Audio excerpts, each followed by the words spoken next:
বীরভূমে তারাপীঠে গেলেই তিনটে জায়গায় অবশ্যই যেও। প্রথমেই গিয়েছিলাম জগন্নাথ দেবের মন্দিরে। এখানে প্রভু বাঁকারায় শ্রীমন্দিরও আছে, কিন্তু সময়ের অভাবে সেখানে যাওয়া হয়নি। এইটাই জগন্নাথ দেবের মন্দির। মন্দিরের ভেতরে ফোন অ্যালাউ নয়। এই জায়গাটা বীরচন্দ্রপুর। মন্দিরের ভেতরে ফোন অ্যালাউ না হলেও মন্দিরের এই পেছনটায় ফটো তোলা বা ভিডিও করা যায়। তাই আমি এখানে ফটো ও ভিডিও দুটোই করলাম। তোমরা লক্ষ্য করে দেখো, এই মন্দিরটা পুরীর জগন্নাথ মন্দিরে আদলে তৈরি। পুরীর মন্দিরের ভেতরে যেমন আলাদা আলাদা মন্দির আছে, এখানেও আছে। তবে ভিডিও করা বারণ, তাই দেখাতে পারলাম না। শুধু এই জগন্নাথ দেব, সুভদ্রা দেবী আর বলরাম এখানে বারণ ছিল না, তাই করলাম। মন্দিরটা সত্যি খুবই সুন্দর। তোমরা আসলে তোমাদের নিশ্চয়ই ভালো লাগবে। তারপর গিয়েছিলাম ইস্কন মন্দিরে। এটা খুবই বড় ও সুন্দর ইস্কন মন্দির। মায়াপুরের ইস্কন মন্দিরের নিয়মেই চলে এটা, তবে মন্দিরের বাইরেটা খুব সুন্দর করে সাজানো।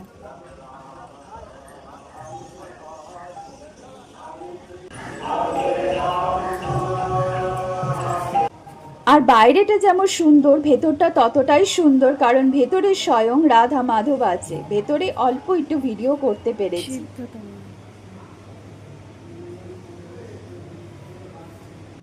মন্দিরের বাইরে ফুলটা দেখলাম, এটা আরো অনেক জায়গায় দেখেছি, তবে এর নামটা জানি না। তোমরা কেউ জানলে বলো। মন্দিরের পাশেই রয়েছে ভোগ কুপন কাউন্টার। এখানে ভোগ খেতে চাইলে 80 টাকা দিয়ে কুপন কাটতে হবে, আর ভোগ প্রসাদ পাওয়া যাবে দুপুর 1টা থেকে 2টো পর্যন্ত। মন্দিরটা বিশাল বড় জায়গা নিয়ে। কিছু বিল্ডিং তৈরি হচ্ছে দেখলাম, আর কিছু আগে থেকেই আছে। এখানে আবাসিকদের থাকার জায়গা আছে, আর কেউ এসে থাকতে চাইলে একবার খোঁজ নিতে পারো। ফাইনাল ডেস্টিনেশন হলো বীরভূমের লাভপুরের ফুল্লরা দেবীর মন্দির। ফুল্লরা দেবীর মন্দিরে যাওয়ার রাস্তাটা অপূর্ব। এর আগে আমি শান্তিনিকেতন থেকে এসেছিলাম, আর এবার তারাপীঠ থেকে। তারাপীঠ থেকে ডিস্টেন্সটা শান্তিনিকেতনের চেয়ে বেশি। মন্দিরে যখন এসে পৌঁছালাম, তখন মায়ের দুপুরের আরতি হচ্ছিল। ইনি হলেন মন্দিরের ভৈরব বিশেষ। মন্দিরের সামনে এখানে যে বলি কাঠ আছে, এখানকার পুরোহিতরা বলেন এর মাটি অনেক রোগ সারায়। মন্দিরটা খুবই সুন্দর, খুব সুন্দর টেরাকোটার কাজ আছে। অনেকটা পোড়া মাটির মন্দির লাগে। মন্দিরের সামনে রয়েছে এই ঠাকুর দালান। এই মন্দিরটা 51 সতীপীঠের অন্যতম একটা সতীপীঠ। এখানে সতীর অষ্ট পড়েছিল। এখানে দেবী দুর্গা ফুল্লরা মাতা নামে পূজিত হন। এখানে আসলে মন সত্যি খুব ভালো হয়ে যায়। তোমরা হয়তো অনেকেই এসেছো, কিন্তু যারা আসনি আমি বলবো একবার অন্তত এসো, খুব ভালো লাগবে। ইনি হলেন দেবী ফুল্লরা মাতা। মা এই নিয়ে 2বার তার কাছে টানলো, কিন্তু আমার আরো অনেকবার তার কাছে আসবার ইচ্ছে আছে। মন্দিরে পুজো দেওয়ার টাইমটা একটু বলবেন, মানে কটা থেকে কটা হয়? সকাল 7টায় খুলে, হ্যাঁ 1টায় বন্ধ হয়, হ্যাঁ। দুটোই খুলে, আবার রাত্রি 8টায় বন্ধ। আচ্ছা, আর মায়ের ভোগ কখন দেওয়া হয়? মায়ের তো 1টা 15 করে, 1টা 20-25। হ্যাঁ।